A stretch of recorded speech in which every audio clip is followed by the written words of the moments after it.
আবারও আমি চলে এলাম একটি নিউ আন্না নিয়ে।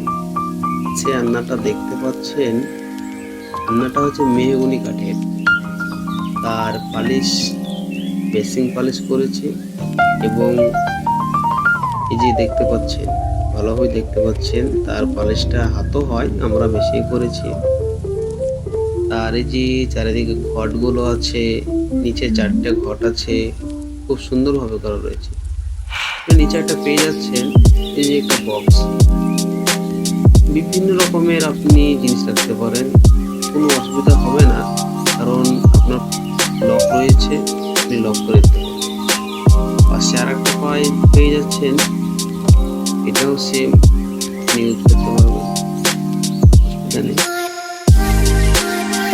আপনারা নিতে পারেন, অল্প দাম। অবশ্যই আমাদের সাথে কন্ট্যাক্ট করেন, হয়ে যাবে খুব অল্প দাম।